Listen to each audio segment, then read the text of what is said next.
Hello and welcome to the Podquest of Bread. My name is Henry Conley. Tonight I want to talk about sabotage. And I want to talk about why Donald Trump might be taking the exact steps that he is currently taking, the moves he's making, and what it means. So tonight, after just late last week, tweeting out how America needs a stimulus and how the people need a stimulus, Donald Trump ordered his representatives to step away from the negotiation table. Now, I'm not really going to talk much about what the two proposed stimulus packages are between the House Democrats and the Senate Republicans.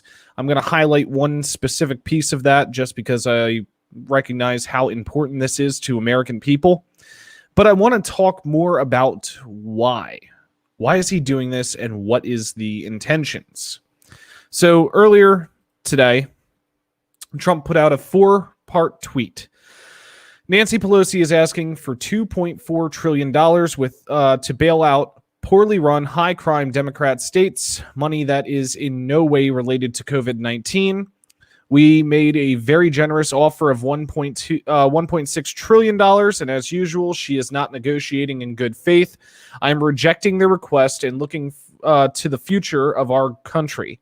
I have instructed my representatives to stop negotiating until after the election, when immediately after I win, we will pass a major stimulus bill that focuses on hardworking Americans and small business.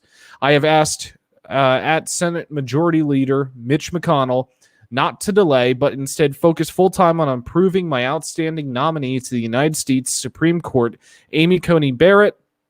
Our economy is doing very well. The stock market is at record levels. Jobs and unemployment also coming back in record numbers. We are leading the world in economic recovery, and the best is yet to come. Now, the last part of that, the best is yet to come, echoes a famous speech from the RNC nomination process where a completely psychotic woman shouted at the top of her lungs, "The best is yet to come." But that's not what I want to highlight. There are a few things within this tweet that need to be recognized and need to be understood. The first is that Donald Trump is simultaneously talking about a record high stock market while setting in motion the tanking of the United States stock market. He is talking about record economic numbers, record employment, record jobs, while simultaneously setting in motion what will tank all of those numbers. Now, the first thing to be understood, our economy isn't at a record high. Jobs are not at a record high. In fact, they're starting to come back from where they were after all the lockdowns due to COVID. Things that had to be done to hopefully stop the spread of a deadly pathogen. Obviously, we failed at that. But Donald Trump is going to shape these things as being records, as being great things. We're doing great because he knows that his cult is not going to look any further than that. But what Donald Trump is doing here, I think this is what's happening.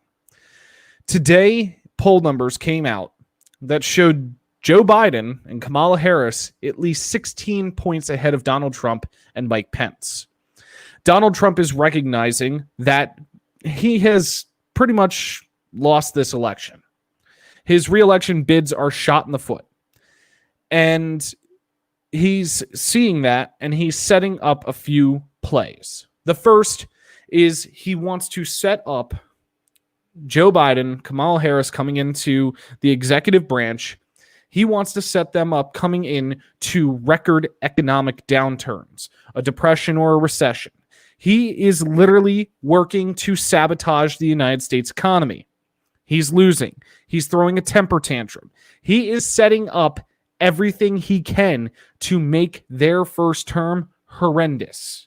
He is doing it so that way he can sit from the sidelines and tweet about how bad they are doing. That's the first thing to recognize here. He recognizes that he's losing.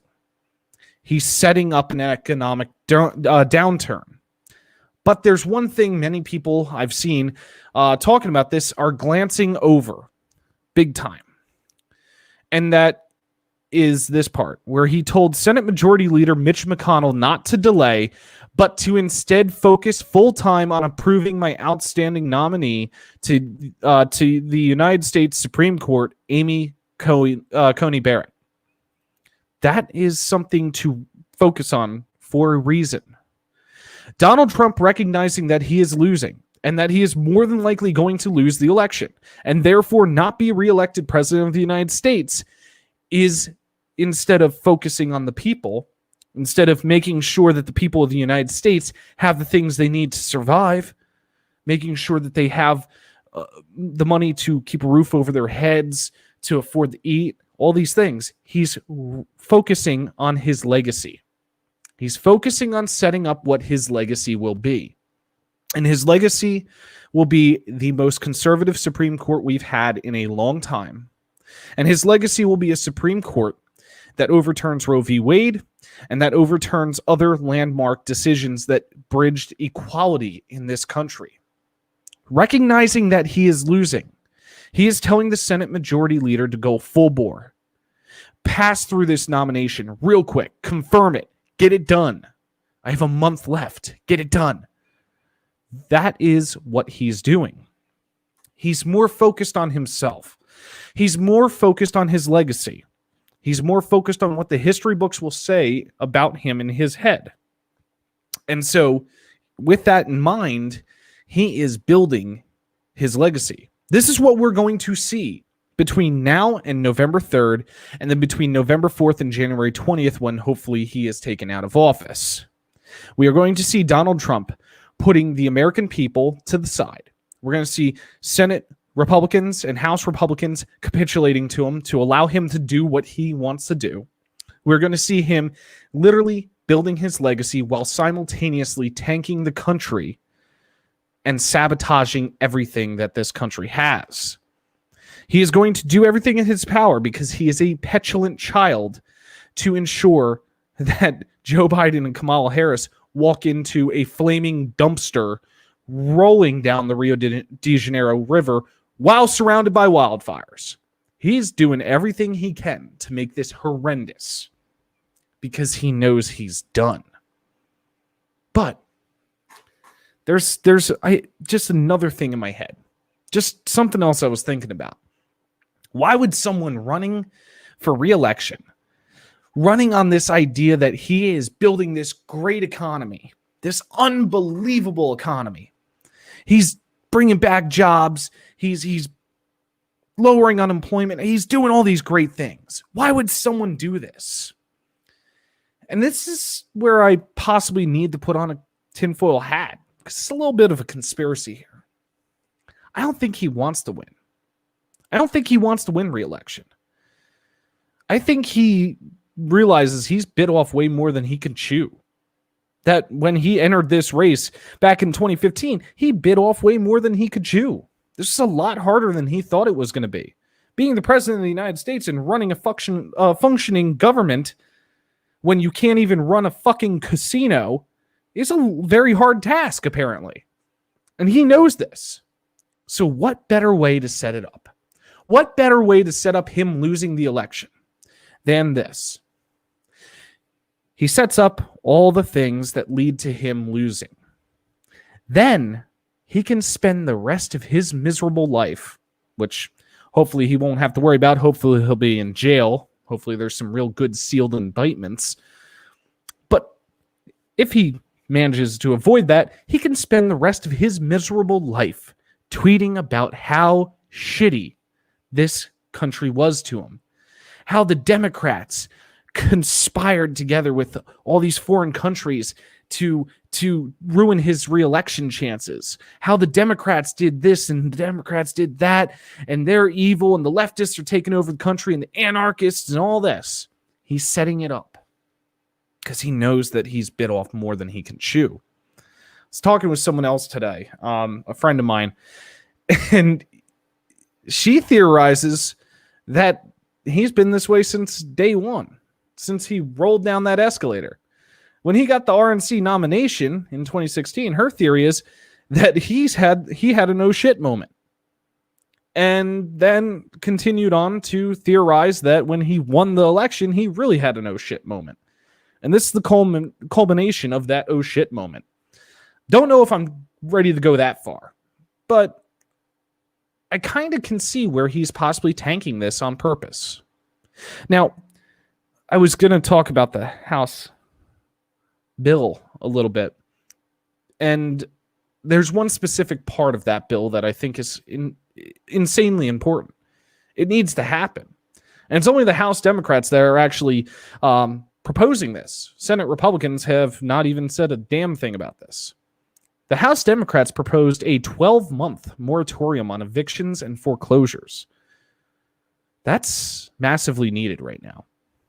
And the reason I say it's massively needed is because millions of Americans are finding it very hard to get caught up on the debt that they have collected due to this virus.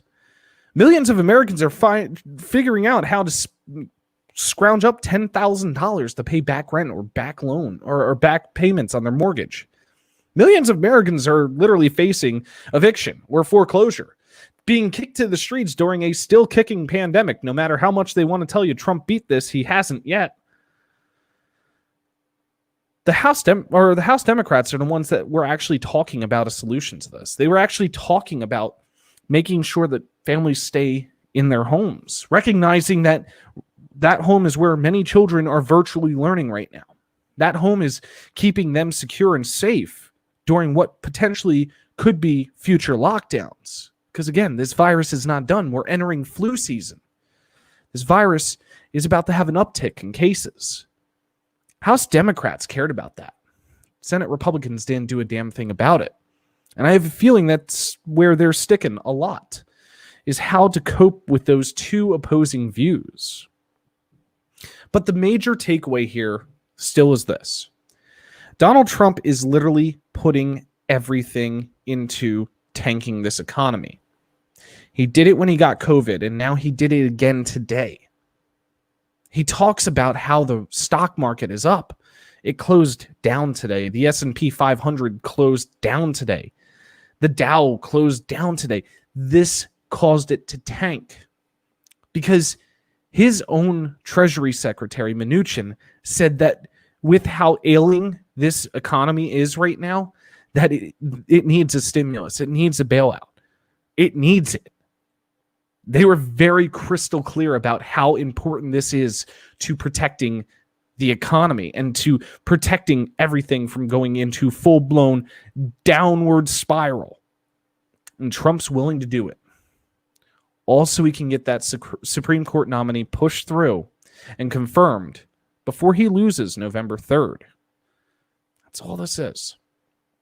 This is a narcissist seeing the writing on the walls. He sees the light at the end of the tunnel.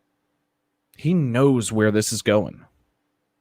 16 points separating him and Biden. This time, in 2016, it was 8 points between him and Hillary. That's a massive turn. There are counties and states around this country that are going blue that went red last time. Trump's failed. People are recognizing it. Trump's seeing it. His campaign sees it. They're doing everything they can to keep this on life support.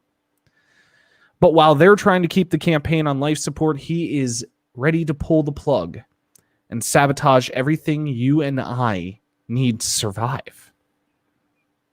Vote this motherfucker out. This guy is a fascist. We can't have 4 more years of Trump. That's all I got to say about it. Stay beautiful, humans.